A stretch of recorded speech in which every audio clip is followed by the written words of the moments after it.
নমস্কার, আমি অমৃতা। আমার চ্যানেলে আপনাদের স্বাগত। আজ আপনাদের পড়ে শোনাব রমেশচন্দ্র সেনের লেখা একটি গল্প, রাজার জন্মদিন। প্রথমে ছিল 12 জন রাজবন্দী, প্রত্যেকেই যুবক, সকলেই সম্ভ্রান্ত বংশীয়। প্রতি বৎসর রাজার জন্মদিনে একজন করিয়া খালাস পাইয়া তখন ছিল মাত্র 3 জন। রক্ষীদের সঙ্গে কথা বলিবার হুকুম নাই। প্রকাণ্ড এই দুর্গে তাদের সঙ্গী ছিল তারা নিজেরা, আর ছিল গাছের পাখি, আকাশের তারা, চন্দ্র সূর্যের আলো। পূর্বে রাজবন্দীদের রাখা হইত পৃথক পৃথক কুঠুরিতে, কিন্তু সংখ্যা কমিয়া যাওয়ায় এবং এতদিন কারাগারের নিয়মকানুন ভালোভাবে প্রতিপালন করায় কর্তৃপক্ষ খুশি হইয়া তাদের একসঙ্গে থাকিবার হুকুম দেন। গল্পগুজব করিয়া, তাস ও পাশা খেলিয়া, দৌড়ঝাঁপ করিয়া সময় তারা একরূপ কাটাইয়া দেয়। কখনো প্রেমের গল্প করে, কখনো আলোচনা করে রাজনীতি ও সাহিত্যের। রাজশেখর মাঝে মাঝে গান গায়, কোনো সময় স্তোত্র আবৃত্তি করে, কখনো বা বন্ধুদের শোনায় তার স্বরচিত চম্পু কাব্য। একটি বৎসর এইভাবে কাটিয়া গেল। একদিন সন্ধ্যার সময় কারাধ্যক্ষ আসিয়া খবর দিলেন, রাত্রি প্রভাতে রাজশেখর মুক্তি পাইবে। জয়ন্ত ও জিমুতবাহন সমস্বরে বলিয়া উঠিল, জয় রাজশেখরের। তাদের আনন্দের আর সীমা নাই। জয়ধ্বনি করিয়া, চেঁচাইয়া, গান গাহিয়া তারা ঘরখানাকে সরগরম করিয়া তুলিল। জয়ন্ত বলিল, মুক্তি তো পাচ্ছ, কিন্তু মনে থাকে যেন চম্পার খবর আমাকে দিতে হবে। রাজশেখর কহিল, নিশ্চয়ই। জয়ন্ত একটু হাসিল। মুক্তিপ্রাপ্ত আরো 2-1 বন্ধুকে এইরূপ অনুরোধ করায় তারাও কথা দিয়াছিল, চম্পার খবর পাঠাইবে। কিন্তু খবর সে পায় নাই। রাজশেখর জিমুতবাহনকে জিজ্ঞাসা করিল, তার কোনো সংবাদ দিবার আছে কিনা। জিমুতবাহন বলিল, না। প্রভাত হওয়ার সঙ্গে সঙ্গে রক্ষী দরজা খুলিয়া দিলে 3 জনেই উঠানে আসিয়া সারি বাঁধিয়া দাঁড়াইল। প্রথমে জয়ন্ত, মধ্যে রাজশেখর, শেষে জিমুতবাহন। রাজশেখরের গলায় একটি ফুলের মালা। চলিতে চলিতে সে গান ধরিল, নমস্তে সতে তে জগৎ কারণায়। বন্ধুরা মধ্যে মধ্যে বলিতে লাগিল, নমস্তে। দুর্গের ফটকে আসিয়া রাজশেখর 2 বন্ধুকে আলিঙ্গন করিল। 3 জনেই নির্বাক, 3 জনেরই চোখ আর্দ্র। বাষ্পাকুল কণ্ঠে রাজশেখর কহিল, আসি ভাই। বিদায়ের পালা বোধ হয় আরেকটু দীর্ঘ হইত, কিন্তু প্রহরী আসিয়া বলিয়া উঠিল, সময় সংক্ষেপ।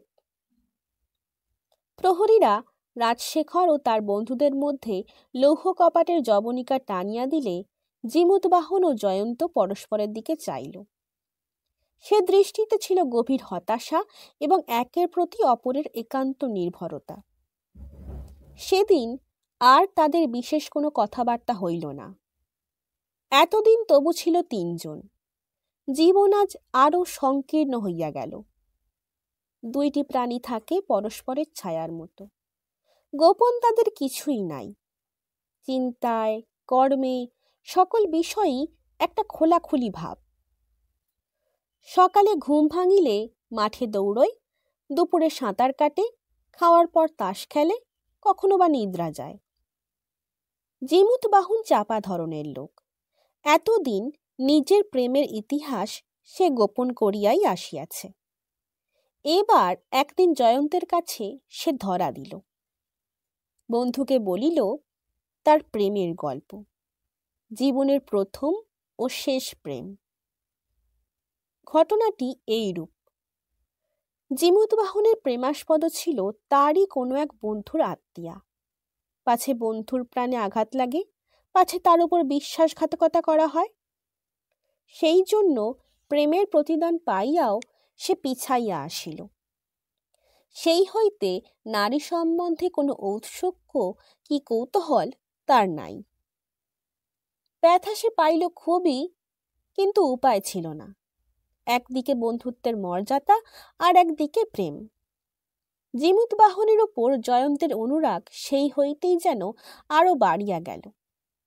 সেও যে প্রেমিক, সেও যে তার সহধর্মী। আগে মনে করিত লোকটা বেরসিক, তাই চম্পার কথা ততটা প্রাণ খুলিয়া বলিত না। কিন্তু এখন আর দ্বিধা নাই, সংকোচ নাই। কিছুদিন পরে জিমুত বাহনের অসুখ করিল।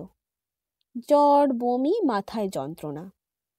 প্রথমে মনে হইল অল্পেই সারিয়া যাইবে, কিন্তু উপসর্গ উত্তরোত্তর বাড়িতে লাগিল। রাজধানী হইতে বিচক্ষণ বৈদ্য আসিলেন। নাড়ি পরীক্ষা করিয়া তিনি ঔষধের ব্যবস্থা করিলেন বটে, কিন্তু ব্যাধি গুরুতর, জীবনের আশা কম। জয়ন্ত জননীর মতো সেবা করিতে লাগিল। বিশ্রাম নাই, ক্লান্তি নাই, নিজ হাতে সে মলমূত্র পরিষ্কার করে। রোগীর শয্যা ছাড়িয়া বড় একটা ওঠে না। রাত্রে ঘুম নাই, অনেক সময় খাইতেও ভুলিয়া যায়।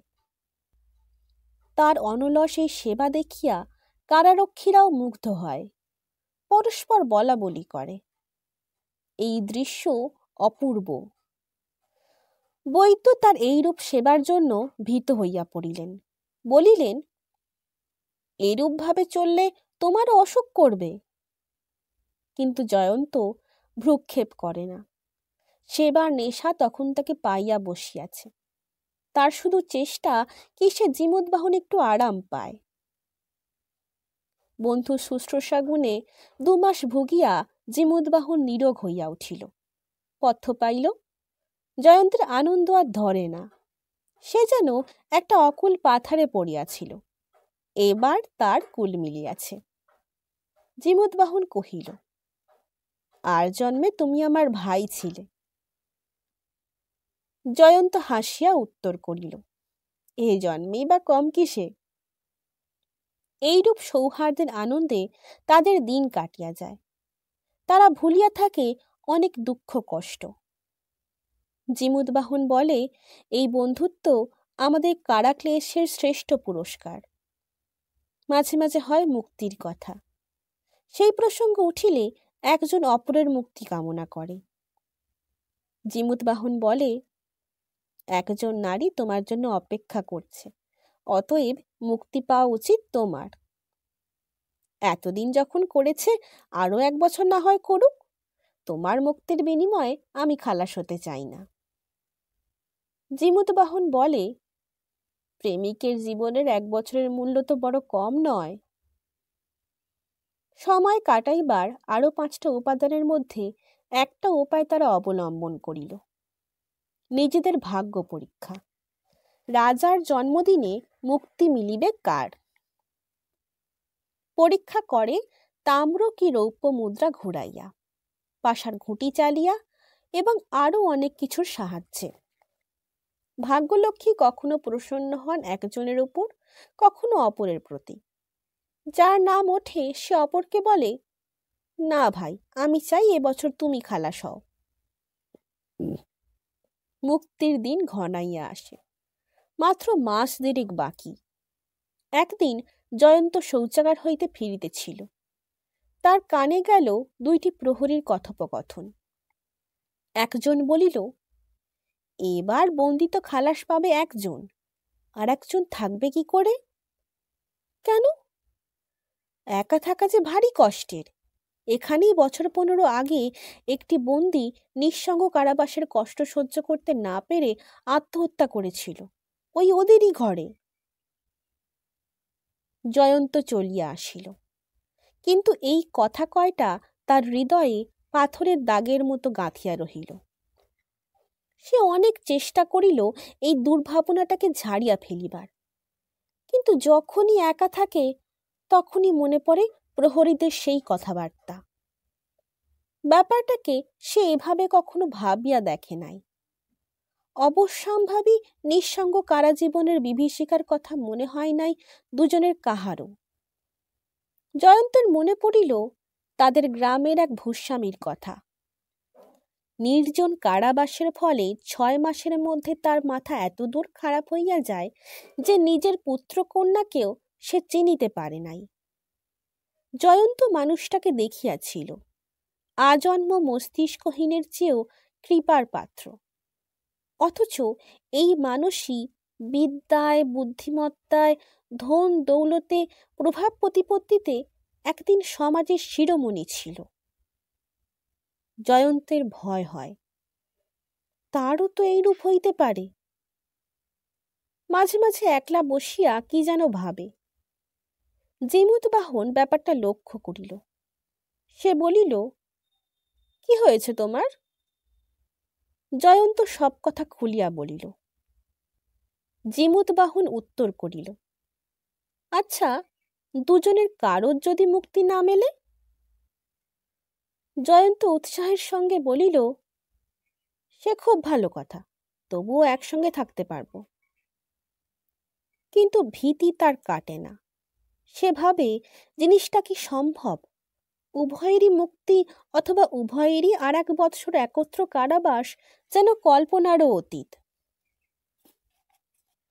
তার এই হতাশ ভাব যেমুদবাহনের মনেও ধীরে ধীরে সংক্রামিত হয়। সেও মনে করে, সত্যিই তো, এদিকটা একেবারে উপেক্ষার নয়। একদিন প্রাতে সূর্য করোজ্জ্বল আকাশে একটা বাজ উড়িয়া যাইতেছিল। জয়ন্ত বলিল, ওটা যদি দক্ষিণ দিকে যায় আমি মুক্তি পাব, বাঁয়ে গেলে তুমি। উড়িয়া উড়িয়া পাখিটা প্রান্তরের শেষ সীমায় পৌঁছিয়া বাঁ দিকে চলিয়া গেল। সঙ্গে সঙ্গে জয়ন্তের মুখখানা ম্লান হইল। ওই যে পাখিটা, অনন্ত নীল আকাশে একটা শিশির কণার মতো, সেও মুক্ত, সেও বিচরণ করে স্বাধীনভাবে। ওই পাখির সঙ্গে তুলনায় তার নিজের জীবন। কিন্তু এইখানেই তো ইহার শেষ নয়। গভীরতর দুঃখ লইয়া ভবিষ্যৎ তাকে গ্রাস করিবার জন্য প্রস্তুত হইয়া আছে। ঠিক এই সময় যেমুদবাহন গলা ছাড়িয়া আবৃত্তি আরম্ভ করিল। প্রলয় পয়দি জলে ধৃতবান শিবেদং, বিহিত বহিত্র চরিত্র খেদং। সেও ভাবিতেছিল মুক্তির কথা। ভগবানকে স্মরণ করিয়া মেঘের মতো নিজের মনের গ্লানিটুকুকে উড়াইয়া দিবার জন্যই স্তোত্র আবৃত্তি করিল। কিন্তু কারো মন হইতে সেই কালো মেঘটুকু উড়িল না। বরঞ্চ ক্রমেই উভয়ের মধ্যে একটা ব্যবধানের সৃষ্টি হইল। সেই হইতে আর তারা ভাগ্য পরীক্ষা করিতে সাহস করে নাই। মুক্তির কথা পর্যন্ত মুখে আনে না। সেই অকপট বন্ধুত্ব, প্রাণ খুলিয়া মেলামেশা একে একে সবই নষ্ট হইয়া গেল। রহিল ভদ্রতার একটি বহিরাবরণ মাত্র। সেদিন দুপুরে তারা দাবা খেলিতেছিল। খেলাটা বেশ জমিয়াছে। 2 ঘন্টা চলিয়াছে একটা বাজি, শেষ আর হয় না। জয়ন্ত একটা বোরের চাল ফেরত চাহিলে যেমুদবাহন বলিয়া ফেলিল, শুধু এ ব্যাপারে নয়, তোমার প্রকৃতির পরিচয় পাই প্রতি মুহূর্তে। কিরকম? তুমি মনে করো আমি তোমার মুক্তির প্রধান অন্তরায়। জয়ন্ত কাষ্ঠ হাসি হাসিয়া বলিল, যাক, নিজের পরিচয় তুমি ভালো করেই দিলে। খেলা আর শেষ হইল না। এই ঘটনা অবলম্বন করিয়া তাদের বাক্যালাপ পর্যন্ত বন্ধ হইল। কথা বন্ধের সঙ্গে সঙ্গে সকল বিষয়ই পূর্ব নিয়মের ব্যতিক্রম ঘটিল। তারা স্নান করে পৃথক সময়, আহার করে পৃথক স্থানে, যথাসম্ভব একে অপরকে এড়াইয়া চলে। রাত্রি একা ঘরে না থাকিলেই নয়, তাই থাকে, কিন্তু পৃথক থাকিতে পারে না বলিয়াও পরস্পরের প্রতি রাগিয়া যায়। মন তাহাদের বিষাইয়া ওঠে প্রত্যেকটি খুঁটিনাটি অবলম্বন করিয়া। বিস্ময়ের বিষয় এই যে কেহই ভাবে না যে সে নিজেও মুক্তি পাইতে পারে। একে ভাবে মুক্তি মিলিবে অপরের। কাল রাজার জন্মদিন। কাল সন্ধ্যার পর মুক্তির সংবাদ আসিবে। দুজনেই সাগ্রহে সূর্যাস্তের প্রতীক্ষা করিতেছে। মুক্তি একজনের হইবেই, যার হয় হোক, কিন্তু এই সংশয় আর ভালো লাগে না। সন্ধ্যার কিছু পরেই কারাধ্যক্ষ আসিয়া ঘোষণা করিলেন, অশেষ গুণালঙ্কৃত শ্রী মম্মন মহারাজের পবিত্র জন্মতিথি উপলক্ষে যেমুদবাহন মুক্তি পাইবেন। প্রভাতে কারাগৃহ হইতে বাহিরে যাইবার জন্য তিনি যেন প্রস্তুত থাকেন। রাজাদের শুনাইয়া কারাধ্যক্ষ চলিয়া গেলেন। জিমুতবাহন কেমন যেন বিহবল হইয়া পড়িল। সে বুঝিতে পারিল না মুক্তির এই বাণী আনন্দের না বিষাদের। আর জয়ন্ত, প্রথমে সে যেন ঘোষণা বাণীর অর্থই উপলব্ধি করিতে পারে নাই। ধীরে ধীরে কথাগুলি দুই দুইবার আওড়াইয়া সে হাসিয়া ফেলিল, নিজের অন্তহীন দুঃখের প্রতি তার তীব্র বিদ্রুপের সুরে। বাহিরে চাঁদের আলোর উপর শীতের কুয়াশা একটা পর্দা টানিয়া দিয়াছে। প্রকৃতির রূপ সদ্য শোকাতুরা শ্বেত বসনা বিধবার মতো। জয়ন্ত এবং জিমুতবাহনের মনের উপরেও কুয়াশার পর্দারই মতন একটা আবরণ। দুজনে দুটা জানালায় দাঁড়াইয়া, একজন পূবের, একজন দক্ষিণের। জয়ন্তের কাছে সবই অর্থহীন, সবই অস্পষ্ট। রাত্রি প্রভাতে মাতাল যেমন জড়তা বোধ করে, তার মন ও শরীরের অবস্থা ঠিক সেইরূপ। আর জিমুতবাহন, পরদিন প্রাতঃকাল হইতেই সে স্বাধীন, ইহা ভাবিয়াও তার শান্তি নাই। জয়ন্তের নিকট সে যেন কত অপরাধী। ইচ্ছা হয় একবার তার হাত ধরিয়া ক্ষমা ভিক্ষা করে, কিন্তু ভাষা জোগায় না। দুজনেই নির্বাক, একজন হতাশায়, অপরের সৌভাগ্যের সংকোচে। জয়ন্তের চোখের সামনে তখন ভাসিয়া উঠিল নিঃসঙ্গ কারাবাসের ছবি। তার মনে পড়িল নিজের পরিচিত সেই হতভাগ্য ভূস্বামীকে। মনে পড়িল এই কক্ষে যে বন্দী গলায় দড়ি দিয়া আত্মহত্যা করিয়াছিল তাহাকেও। ভাবিতে ভাবিতে জয়ন্তের চোখ দুটো লাল হইয়া উঠিল। তার দিকে চাহিয়া জিমুতবাহনের আশঙ্কা হইল, মানুষটা বুঝিবা পাগল হইয়া গেল। ঘন্টার পর ঘন্টা কাটিয়া গেল, কতক্ষণ তার হিসাব নাই। একটা পাখি ডাক শুনিয়া দুজনেরই চমক ভাঙিল। এই পাখি ডাকে প্রতি প্রহরে। এটা কোন প্রহরের ডাক? প্রথম না দ্বিতীয় প্রহরের? অন্যবার এই দিন কত উৎসব, কত আনন্দ হয়। বন্দীরা আনন্দ করে, মুক্তিপ্রাপ্তের জয়ধ্বনি করে।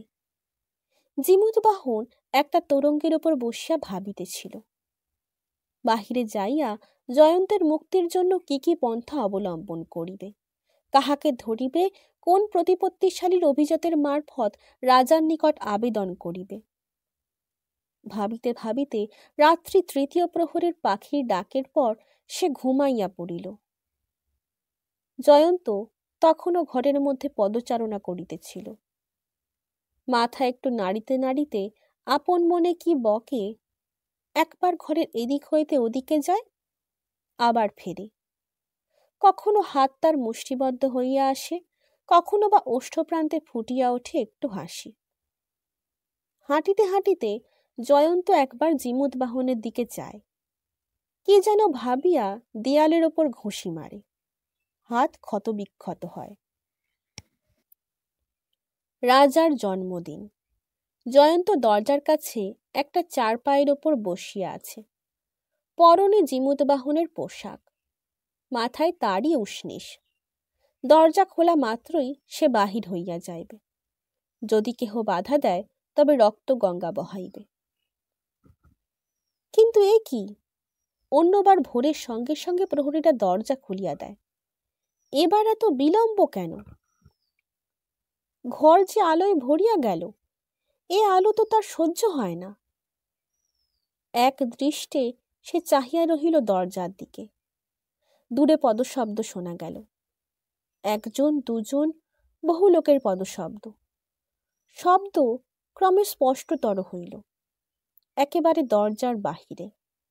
লৌহ কপার ঝনঝন শব্দে খুলিয়া গেল।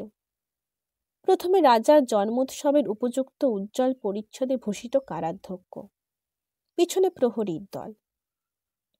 চৌকাঠের উপর পা দিয়াই কারাধ্যক্ষ বলিলেন, শ্রীমন মহারাজ তার আদেশ পরিবর্তন করিয়াছেন, আপনারা দুজনেই মুক্ত। জয়ন্ত ফ্যাল ফ্যাল করিয়া তার দিকে তাকাইয়া জিজ্ঞাসা করিল, দুজনই? কারাধ্যক্ষ তার ভাব দেখিয়া বিস্মিত হইলেন। একটু আগাইয়া আসিয়া দেখিলেন মেঝের ওপর জিমুদবাহনের দেহ পড়িয়া আছে। তার মুখে, বুকের ওপর এবং চোখের কোণে জমাট বাঁধা রক্ত। একটা কষ বাহিয়া রক্ত গড়াইয়া কালো শিরার মতো দাগ পড়িয়াছে। জয়ন্ত তখন ধীরে ধীরে আপন মনে বলিতেছিল, আমরা দুজনেই মুক্ত। শুনছিলেন রমেশচন্দ্র সেনের লেখা একটি গল্প, রাজার জন্মদিন। গল্প পাঠ কেমন লাগছে তা আমাকে কমেন্টের মাধ্যমে জানান। যদি ভালো লাগে তবে লাইক, শেয়ার এবং সাবস্ক্রাইব করে পাশে থাকবেন। ধন্যবাদ। নমস্কার।